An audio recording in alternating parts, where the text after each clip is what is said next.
Now we're going to talk about Coaching 101. One of the most important principles in coaching is helping your new affiliates overcome obstacles.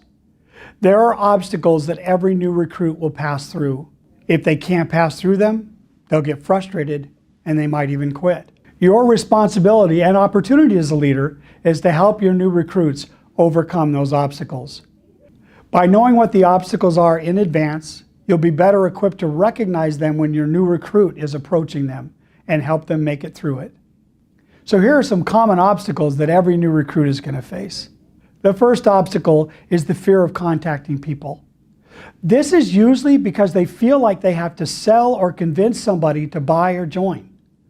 The solution to that is helping them understand their only goal is to share the story and ask for help. They should always be good at putting at ease those individuals they're talking to with comments like, "You may or may not be interested personally. I didn't really know if this would be right for you, but I thought at the very least you might be able to refer the story." The second obstacle is they can't make a sale. Well, this is normally a direct result of not talking to enough people. The law of large numbers is one of the keys for every person in the business. Talking to enough people to find those people who have an interest in the products or have an interest in the opportunity. But another possibility is the way they're approaching people might cause those individuals to feel uncomfortable. And we can help with that by explaining the best ways to share. Another obstacle is they can't recruit anyone. It's usually the same thing. The law of large numbers, perhaps they haven't talked to enough people and shared the story with enough people. Also, maybe they don't understand the law of ratios, and we're going to talk about that in a minute as well. Another obstacle is the affiliate can recruit, but they can't get their new recruits to go out and make appointments or recruit others. This is usually a training principle. Perhaps they need some help, some coaching from their upline, or perhaps some coaching from you so that you can help that new recruit get confident in the processes. Another obstacle is they can recruit and they can make sales, but they can't make enough money.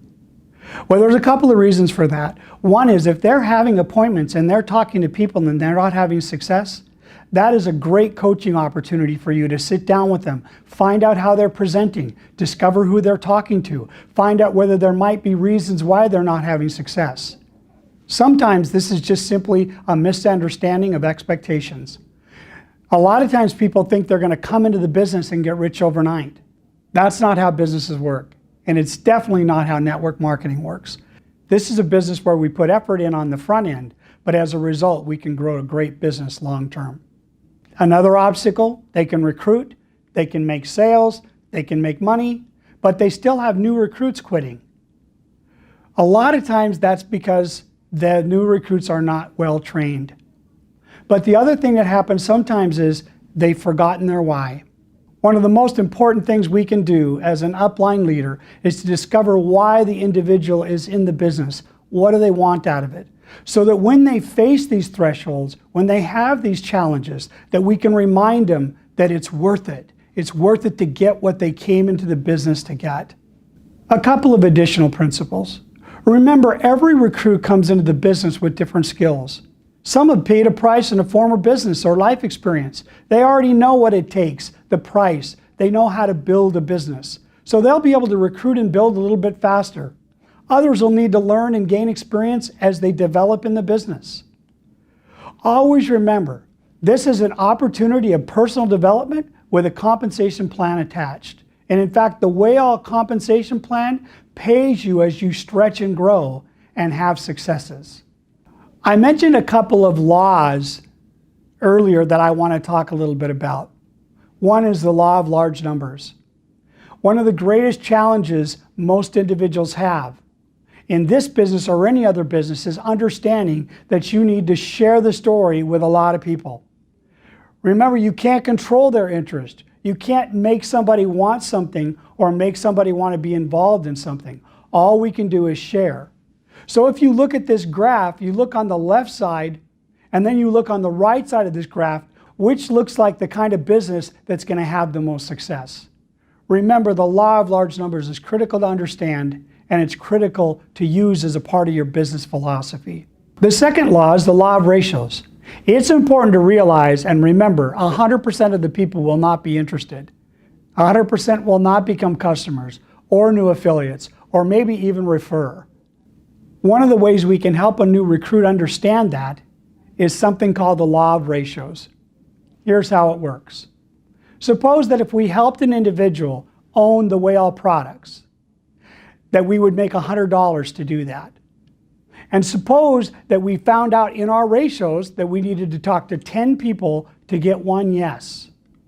Well, remember, a yes is worth $100, so that means 10 conversations, 10 people that we talked to were actually worth $10 a piece. So now when someone says, well, I'm not really interested, you can think in your mind, thanks for the $10. Because remember, over time, sooner or later, I'm going to get a yes.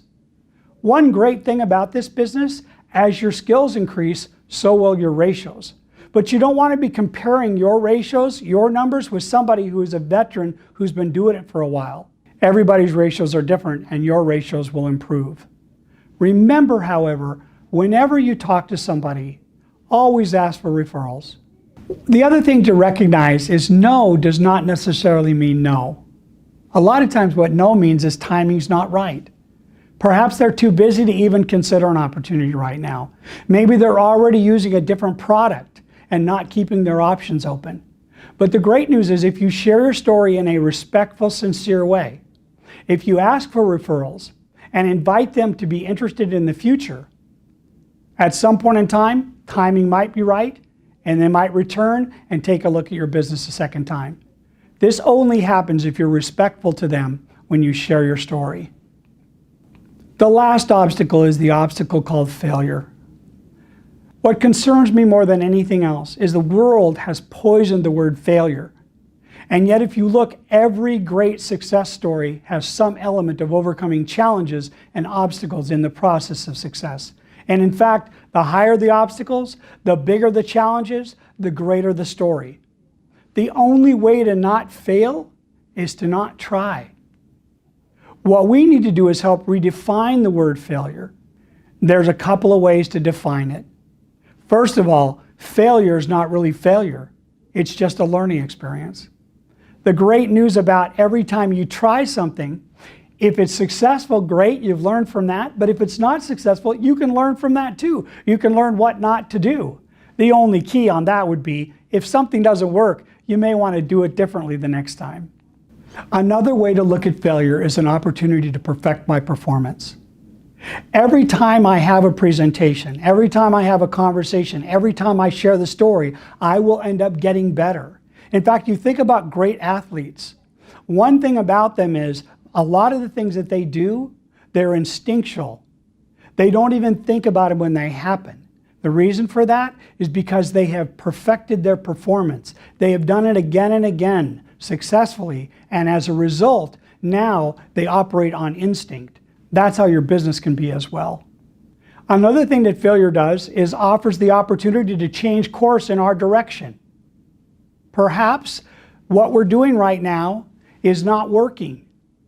So when we fail, when we struggle, it's a chance to reflect and say, is this the direction I should be heading? Is this the process I should be doing? If it's not, great. Then make a change in your course to be more successful. Another thing about failure is it's an opportunity to develop your sense of humor. In fact, Tom Hopkins says, if you can laugh at failures, you'll be in stitches all the time.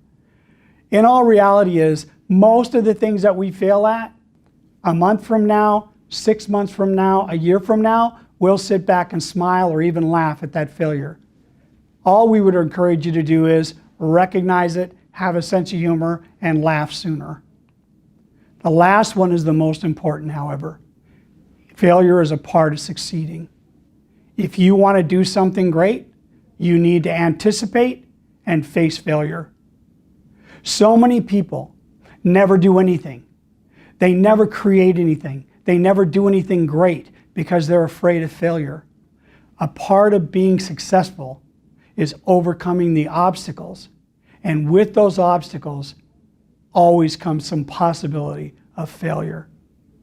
Don't let failure stop you from going and doing something great.